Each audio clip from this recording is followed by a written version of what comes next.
Salut les devins, c'est Saikyo, bienvenue dans ma review de l'épisode numéro 158 de l'anime Boruto. Là clairement aujourd'hui on est dans un épisode qui m'a fait grandement hésiter si j'allais vous proposer une vidéo ou pas, mais bon je connais le synopsis du prochain, celui-ci serait intéressant et j'avais pas réellement envie de laisser un trou entre les deux, et puis il y a quand même 2-3 sujets à discuter par rapport à cet épisode, mais vous l'avez déjà compris à cette introduction, je suis loin d'être passionné par l'épisode 58. Cependant, j'ai pris du recul, j'ai mesuré mon avis et tout ce qui va bien, et je me dis qu'il faut voir cet épisode sous deux angles différents. Le premier, l'épisode en lui-même, le divertissement, parce qu'en soi, je préfère le rappeler, même si vous en êtes pleinement conscient, un animé se doit à chaque épisode d'apporter une forme de divertissement à ceux qui le regardent, c'est-à-dire à nous. Et le divertissement passe par des tas et des tas de solutions, c'est pas uniquement du combat ou de la blague, voilà. Tous les thèmes peuvent être abordés et divertir quelqu'un. C'est un peu comme si je vous parle de chaînes de télévision, aussi bien Arte avec tous ces documentaires que, je sais pas moi, qu'est-ce qu'il y a à la télé, que C8 avec ses Hanouna et compagnie, sont deux formes de divertissement pour pas mal de monde. Ça les divertit, mais à leur manière. Donc voilà, c'est ça que je veux dire. Et malheureusement, l'épisode en soi, personnellement, je ne vois pas en quoi il est divertissant. L'épisode est plat, il se passe pas grand-chose, on traîne en longueur, des dialogues inintéressants sont étirés d'une manière absolument incroyable, et même lorsqu'il s'agit de personnages intéressants, avec Victor et son espèce de gang là qui sont habillés comme Shredder dans Tortue Ninja, eh bien franchement ça traîne en longueur et on pourrait largement écourter tout ça, trancher dans le tas et aller sur quelque chose de plus intéressant. Donc ça, en fait, ça serait mon avis par rapport à l'épisode. Je me suis pas mal ennuyé et j'ai retrouvé certains vieux mauvais travers, voilà, que je n'aime pas dans la série animée Boruto, c'est dommage. Et sur ce point-là, j'ai trouvé que même si le 157 était très prévisible et pas du tout révolutionnaire, il avait quand même une meilleure ambiance, il y avait le village de la pluie qui est toujours si intriguant, il y avait quelques petits mystères, les scènes s'enchaînaient, on restait pas planté 3 heures au même endroit, bon, il y avait un rythme un petit peu plus soutenu, ce qui n'est pas le cas ici, en tout cas pour moi, encore une fois ce n'est que pour moi, et vous avez largement le droit d'avoir préféré celui-ci, ou d'avoir kiffé celui-ci, et grand bien vous fasse, vraiment je suis très sincère. L'autre axe, le deuxième point de vue qu'il faut avoir par rapport à l'épisode, c'est ce qu'il promet. Et c'est pour ça qu'on est frustré, en tout cas que je suis frustré, je vais pas parler à votre place. Je suis frustré parce que l'épisode en soi, sur le moment T où je le regarde, il m'apporte rien. Mais par contre, il me fait des promesses, des promesses, des promesses. Et le truc, c'est que Boruto, l'anime, il fait des promesses depuis très longtemps et on attend qu'elles se réalisent. Donc on va voir avec les prochains épisodes et tout ça. D'ailleurs, petite précision, dans la précédente review, je vous avais dit qu'il y avait une rumeur qui faisait état que cet arc prologue là d'introduction de Kara ferait 16 épisodes, ce n'est pas le cas. Cela venait d'une erreur de traduction qui a tourné un petit peu partout, qui a mal été interprétée, et c'est pour ça que je vous avais dit de prendre des pincettes, parce que je sentais que ça sentait le roussi vraiment. Donc maintenant j'ai l'information confirmée, l'arc introductif de Kara, que nous sommes en train de visionner, adaptera jusqu'au chapitre 16 du manga Boruto, ce qui est beaucoup plus correct. Et après, soit ils vont nous mettre encore des hors-séries, soit ça sera clairement l'arc Kara avec les chapitres 17 et suivants, allez savoir. Mais en tout cas, en termes de structure, vous comprenez mieux, vous voyez mieux avec plus de précision ce qui va se passer dans l'anime Boruto. Donc, deuxième partie frustrante, parce qu'on a envie de l'avoir cette partie-là, ce qui est promis par l'épisode, avec par exemple le nouveau personnage, je peux dire son nom, il a été révélé officiellement de partout, qui s'appelle Deepa, que vous avez vu au début, qui est donc un interne de Kara, ça ce n'est pas du spoil, ça a été expliqué de manière détournée par le chef de Kara dans le précédent épisode à la fin, qui nous disait, et surtout si on écoutait les propos en japonais, il disait interne et externe, sachant qu'en japonais, pour interne et externe, ils reprennent les mots en anglais, outer et inner. Donc si vous écoutez bien le personnage là, le chef qui parle, ça devait faire un truc du style outa ou un truc comme ça, parce qu'ils aiment bien extrapoler les syllabes depuis l'anglais vers le japonais. Mais donc voilà, ce personnage de Deepa qui est introduit au début, qui est en train de bouffer un fruit, qui fait des sourires un petit peu démoniaques, j'ai l'impression qu'il se prend pour Thalès, ce fou, il m'a fait rire. Alors non, je ne pense pas qu'ils soient en train de manger un fruit du chakra, déjà, je vois pas comment un mec de Kara pourrait se balader avec un fruit du chakra, et je pense que Kara en aurait une bien meilleure utilité si un de ces gars se promenait avec ça, donc non. Après, pourquoi pas que de manière filler, je sais pas quoi, ils vont nous sortir des espèces de fruits du chakra Eco Plus qui seraient un peu comme les Zetsu qui descendent de Hashirama, vous voyez, qui ne sont pas Hashirama, loin de là, ben on pourrait avoir des espèces de sous-fruits, mais ça serait vraiment pour l'intrigue de l'animé, pour l'enrichir de certaines choses. Mais sinon, en soi, non, ce n'est pas un fruit du chakra qu'il bouffe. Est-ce que ce fruit, d'ailleurs, le rend plus fort ou pas? On n'en sait rien. Peut-être que oui, mais ça serait vraiment du Thalès dans ce cas-là. Mais après, dans le folklore japonais, asiatique, il y a toujours ce truc-là de je mange un fruit, ça me rend plus fort. Donc c'est pas du plagiat de Thalès. Et attention, Thalès de DBZ, pour ceux qui ne connaîtraient pas. Forcément qu'il y a une hype qui se crée autour. Quand on a lu la biographie qui l'entoure ça spoil pas grand chose, mais on nous apprend qu'il est très sanguinaire et qu'il n'hésite pas à tuer, donc un personnage froid comme ça, qui fait pas 120 millions de calculs avant de passer à l'action, ça m'intéresse parce que ça peut mettre du piquant. Malgré tout, dans la manière dont il est montré à l'écran, autant que je sois hypé par rapport à lui, je ne peux pas m'empêcher de voir ce personnage dans l'ombre de Urashiki Otsutsuki, alors non pas en termes de scénario, quoique,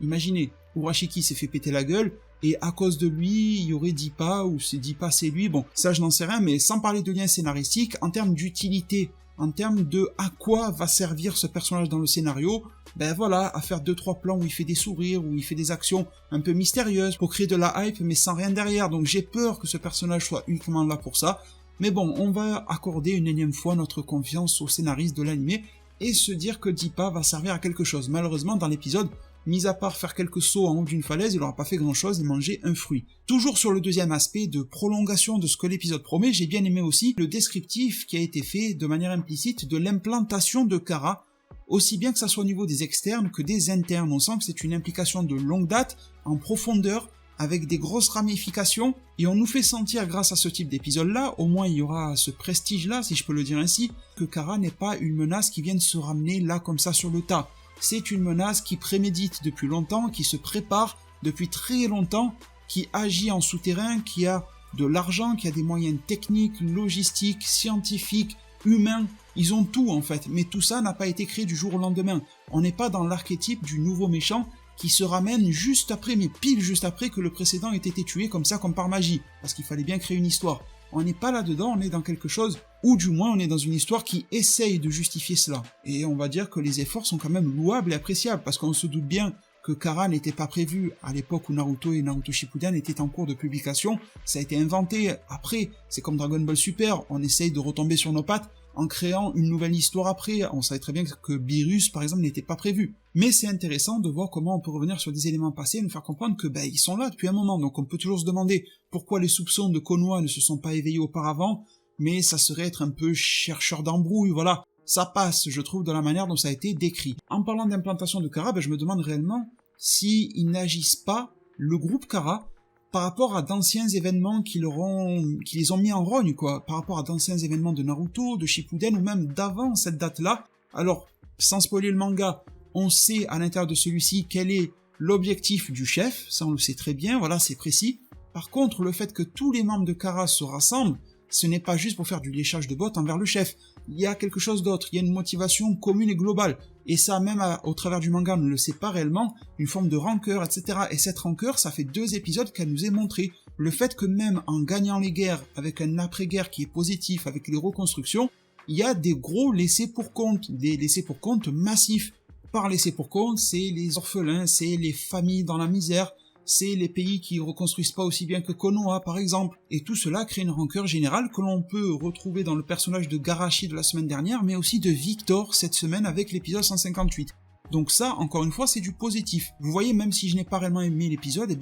j'essaye justement de faire ressortir le bon, parce que je pense, et j'ose espérer que l'arc à venir va nous proposer que du bon, voilà, je pense pas qu'ils vont laisser tomber le bébé comme ça. Et surtout que ces 2 derniers, Garashi et Victor, symbolisent à la fois une rancœur depuis l'intérieur des grandes nations, pour Garashi, et là, avec Victor et donc / Kara, on a un point de vue un peu plus privé, externe par rapport à la situation, comment ce genre d'électrons libres réagissent aux retombées de la guerre quand ils ne sont pas réellement concernés par celle-ci et qui n'en bénéficient pas. Donc il y a une belle morale qui se dégage, un peu comme dans la vraie vie d'ailleurs, c'est pareil en France ou n'importe où ailleurs, si tu laisses le peuple en tant que dirigeant dans la misère, le peuple te détestera. Et ce, même si tu as fait de ton mieux, ce qui est le cas de Naruto, c'est pas forcément le cas de la vraie vie, je suis pas réellement convaincu que nos dirigeants fassent au mieux pour nous rendre heureux et tout ce qui va bien, mais le cas de Naruto, c'est pas le même. Naruto était sincère et voulait vraiment rendre heureux un monde de paix pour tout le monde, et même un monde d'aisance si possible, ou en tout cas de décence pour chacun, ce qui n'est pas un objectif atteint. Avant de conclure, je vous dirais aussi que j'ai bien apprécié le lien Sasuke-Boruto qui a été dépeint dans l'épisode, il est intéressant,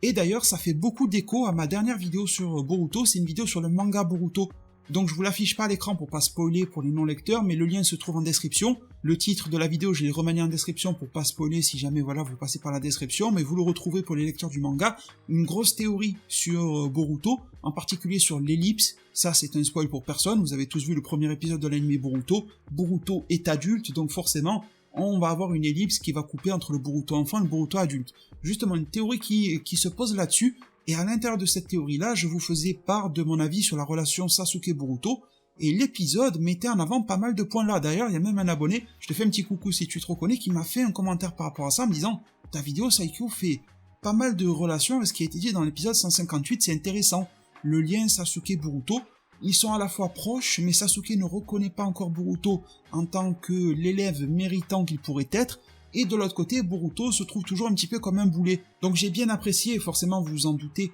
que ces points d'écriture aient été abordés, et sinon, eh bien, en guise de conclusion, il y a quelques points en vrac qui m'ont un petit peu interpellé. Par exemple, Victor, avec la technologie ninja, on voit qu'il en est plein sur lui-même, de réparation, d'auto-soin, et même il nous fait part de recherche de la vie éternelle, ceci faisant réellement du lien aussi avec une partie des intentions du groupe de Kara, et c'est bien que ça soit mis en place et développé ici. Un truc que j'ai trouvé un peu con pour rester dans ces idées en vrac, c'est que Mitsuki et Boruto révèlent à un inconnu, donc à Victor, que Boruto est le fils du Hokage. Comme ça, tranquille. Alors certes, Boruto est quasiment le visage craché de son père, mais bon, de là à révéler au premier qui passe qui il est, et même si Kara était déjà au courant au préalable de qui est Boruto, je trouve que ça se fait pas. Je trouve que c'est réellement naïf. Vous me direz en zone commentaire ce que vous en pensez. Et en plus, personne n'a essayé de reprendre les deux jeunes bonhommes en leur disant « Oh, mais taisez-vous, vous en dites trop ». Une confiance totale à un inconnu, tout que bon, un chef comme ça d'entreprise qui a l'air d'avoir une grosse entreprise scientifique,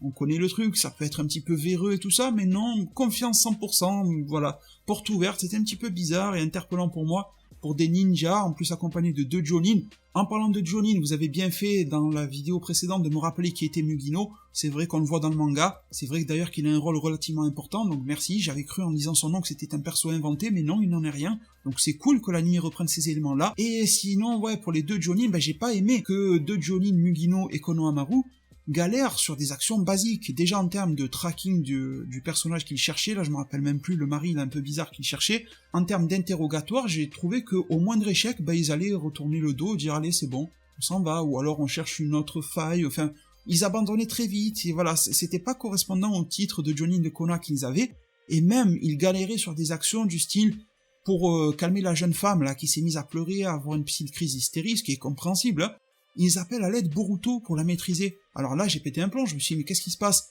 Deux Jonin, quand même, de Konoha. Aussi bien humainement, sur le plan psychologique que physique, il devrait largement suffire à la calmer. Un minimum de tact, un minimum aussi de maîtrise physique si jamais elle se met à devenir violente. Dans les deux cas, je pense que Kakashi seul l'aurait calmé. Même Ebisu Sensei doit être capable de ça, vous voyez ce que je veux dire? Donc là, petit problème aussi. On a eu un Mitsuki qui a été mis en avant par rapport à son serpent qu'il a envoyé en mode intrusion, mais du coup ça ridiculise encore une fois les deux Jonin, donc vous voyez, un petit côté frustrant dans l'épisode, mais malgré tout avec une hype de fin, lorsque l'on visite là les installations un peu en mode grotte et tout ça, on voit que le Mokuton semble impliqué, donc le bois, on le voit de rien qu'au Kara Design, c'est le Mokuton, donc le ninjutsu de manipulation du bois, et si vous connaissez le synopsis et le titre, je vous mets le lien en description de l'épisode 159, dans quelques jours à peine, eh bien vous y verrez alors très facilement le type de lien que l'on peut faire entre ce Mokuton apparent et les cellules de deux personnages dont un qui est très emblématique du passé de l'œuvre Naruto,